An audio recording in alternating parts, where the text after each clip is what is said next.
Buenos días, el día de hoy les vamos a hablar acerca del vino tinto y sus diferentes características. Para empezar les voy a hablar acerca de la ceremonia del vino tinto. Este es un ritual que nos permite sumergirnos en la riqueza y profundidad de esta bebida, desde la selección del vino tinto hasta la forma en que lo servimos y lo disfrutamos.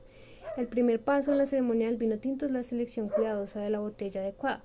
Aquí entran en juego factores como la variedad de uva, la región de origen, el año de cosecha y por supuesto el gusto personal de cada uno. Una vez seleccionada la botella, el siguiente paso es la decantación y el servicio del vino. La decantación permite que el vino se airee liberando sus aromas y sabores de manera óptima. Luego se sirven copas adecuadas permitiendo que los aromas se eleven y se aprecien plenamente antes de dar el primer sorbo. La ceremonia alcanza su punto culminante en el ritual de cata. Aquí se observa el color del vino tinto a contraluz, se inhala su aroma y se saborean pequeños sorbos. Finalmente, la ceremonia del vino tinto culmina con un brindis. En conclusión, esta ceremonia es mucho más que simplemente beber una copa de vino. Es un ritual que nos permite conectar con la historia, la tradición y la cultura que rodea esta bebida a través de pasos cuidadosamente elaborados que nos sumergen en la riqueza y complejidad del vino. Bueno, y una vez teniendo en cuenta lo de la ceremonia, vamos a hablar sobre los principales estilos de vino. En estos los podemos categorizar por tres categorías, las cuales son los vinos tranquilos, los espumosos y los fortificados. En el caso de los vinos tranquilos, contamos con que estos, de forma general, son aquellos vinos que no cuentan con espuma en su procedencia. Por ende, también podemos decir que son la mayoría de vinos los que entran en esta categoría. También, teniendo en cuenta de que la mayoría de vinos son los que entran acá, podemos crear diferentes categorías como las siguientes. Bueno, en este momento vamos a estar hablando sobre los colores, donde podemos diferenciar los vinos blancos, los tintos y los rosados, donde el vino blanco vendría siendo a base de uvas blancas, donde mayormente tienden a tener un color como lima pálido y en ocasiones un poco más profundo, llegando a un color más dorado.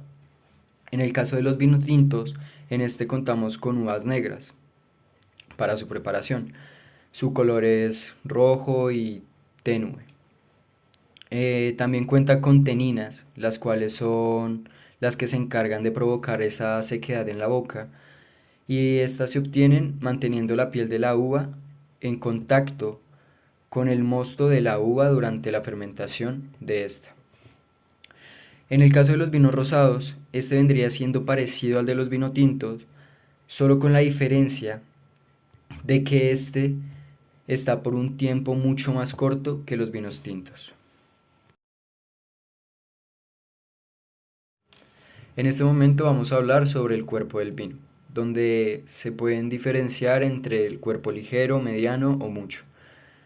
En el caso del cuerpo ligero, hablamos de que este tiene una sensación muy liviana, también delicada y refrescante cuando lo vamos a beber. Este suele ser muy utilizado y queda perfecto también para aperitivos. Por otro lado, cuando hablamos del cuerpo mucho, nos referimos a uno que tiende a tener un sabor más fuerte y una gravedad de alcohol mucho más alta que la media normal.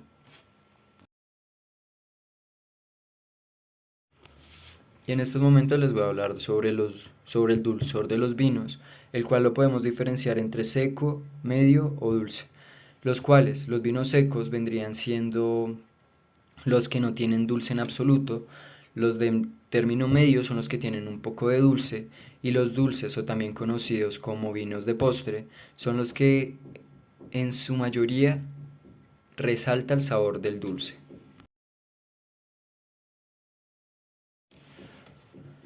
Por último, vamos a hablar sobre los vinos espumosos, los cuales se caracterizan por tener en su composición dióxido de carbono, los cuales hacen que estos se vuelvan gaseosos y sus burbujas sean algo diferenciador y sean perfectos en casos como aperitivos, también para ocasiones especiales como celebraciones de bodas y 15 años.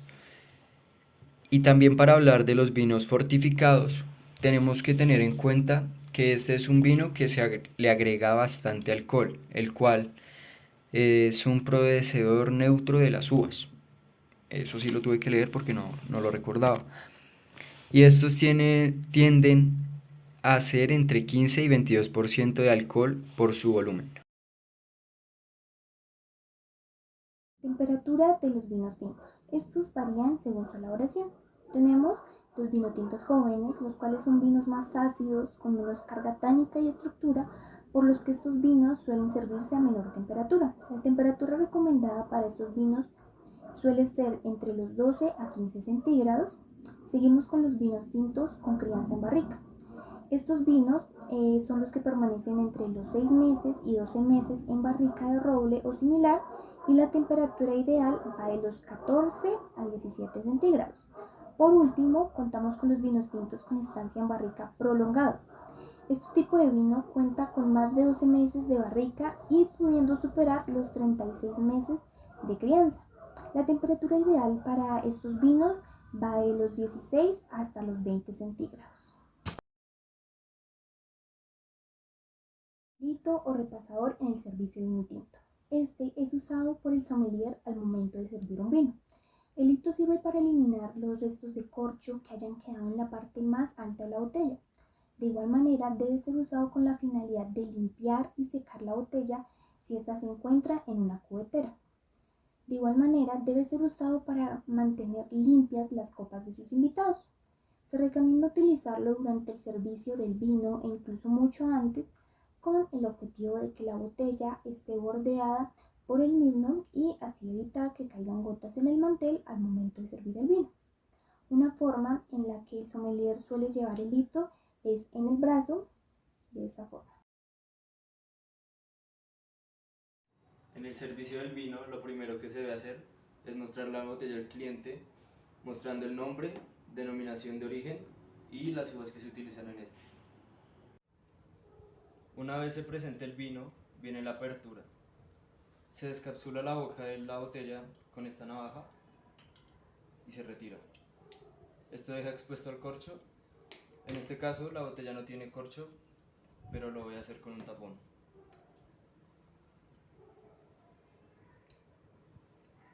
Listo, abrimos el sacacorchos y en un ángulo de 45 grados metemos la punta en la mitad del corcho.